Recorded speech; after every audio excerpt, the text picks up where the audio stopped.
नमस्कार, आप देख रहे हैं जनखबर। खबर देहरादून से है। किसान बिल कानूनों के विरोध में पूरे देश भर में प्रदर्शन हो रहा है। इस विरोध को केंद्रीय मंत्री डॉक्टर रमेश पोखरियाल निशंक ने कांग्रेस का दोहरा चरित्र करार दिया है। उनका कहना है कि केंद्र की बीजेपी सरकार किसानों के हित में कानून लेकर आई है और इसी कानून की पैरवी कल तक कांग्रेस करती रही है। अब बीजेपी सरकार ने किसानों के हित में जब कानून बना दिया तो अपनी राजनीति चमकाने के लिए कांग्रेस इन कानूनों का विरोध कर रही है, जबकि यह तीनों कानून किसानों के हित में है और किसानों के हित को देखते हुए यह कृषि कानून बिल केंद्र सरकार लेकर आई है।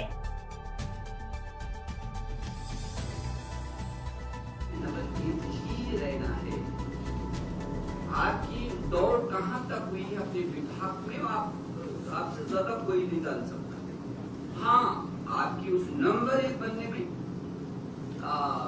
जिला प्रशासन का कोई रोल है, आदरणीय विधायकगण का, संसदगण का कोई रोल है, हमारी गवर्नमेंट का कोई रोल है, स्टेट गवर्नमेंट का, या रोल है उसमें केंद्रीय सरकार का। देखिए, अभी मैं जिसको अभी उदाहरण दे रहा था कि किसानों की मांग पर ही किसान के 3 बिल बनाए गए। जो कांग्रेस इस समय प्रदर्शन कर रही है, उनके लोकसभा के भाषणों को आप देखिए, उनके घोषणा पत्र को देखिए, तो मुझे लगता है कि राजनीति का स्तर भी यहाँ तक नहीं गिर जाना चाहिए कि 1 घंटे पहले कुछ आप बोल रहे हैं और दूसरे घंटे में आप कुछ बोलना शुरू कर दें। ये किसान के बिल किसानों के हित में है। आज भी देश का किसान मोदी जी के साथ खड़ा है, क्योंकि किसान की आय दुगना करने का हमारा टारगेट हमेशा रहा है। 1.5 गुना तक किसान की आय का 1.5 गुना तक उसको लाभ मिल रहा है। 2009 से 2014 तक के देखेंगे तो केवल एमएसपी में केवल 3 लाख करोड़ रुपए किसान के खाते में गया था, और यदि 14 से 19-20 तक की बात करें तो 8 लाख करोड़ से अधिक हुआ, दुगना से भी ज्यादा। ये है काम। यदि मंडी यथावत है, किसान जब कहता था कि वो बंधा हुआ है और उसको परेशान किया जाता है, उसकी सारी परेशानियों को बंधनों से मुक्त कर दिया। आप अपने प्रदेश में नहीं, देश में व्यापार कर सकते हो। यदि आपको मंडी में लगता है कि मंडी आपको कम दे रही है और दूसरा व्यापारी आपको ज्यादा दे सकता है, तो आप बेचो। इसमें किसको विरोध है और क्यों विरोध है?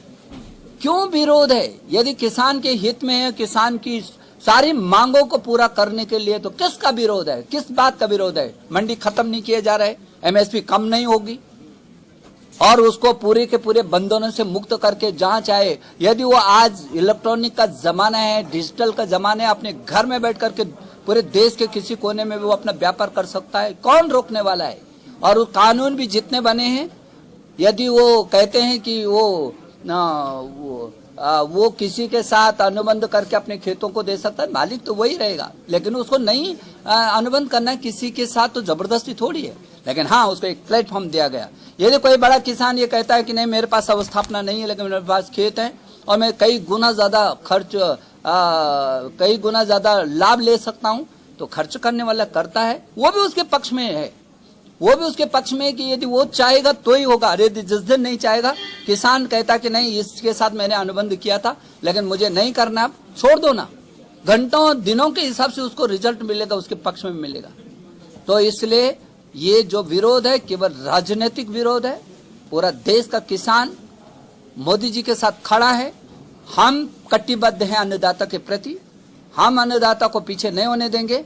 मैं ये सोचता हूं, मैं यदि केवल उत्तराखंड की बात कर रहा हूं, उत्तराखंड में सैकड़ों करोड़ रुपए, इस देहरादून जिले की बात कर रहा हूँ, इससे पहले आप पूछे ना कि कितने उसके खाते में गए थे, कितनी सुविधाएं मिली थी। यदि एक एक बिंदु करके कहूंगा तो तब और अब जमीन और आसमान का अंतर है। ये वो लोग जिन्होंने कभी किसानों के प्रति सहानुभूति नहीं दिखाई है, कभी उनके प्रति कोई लाभ की योजना का सरोकार जिनका दूर दूर तक नहीं रहा, वो यदि बात करें तो दुख होता है। इसलिए मैं ये समझता हूं कि ये राजनीति नहीं करनी चाहिए। लोगों को किसानों के प्रति सबको एकजुट होकर के उनके विकास के लिए विचार करना चाहिए। और हमारे देश के प्रधानमंत्री ने कहा, आप बोलो ना क्या करना है, मैं तैयार हूं। आपके जो सुझाव है तैयार हैं।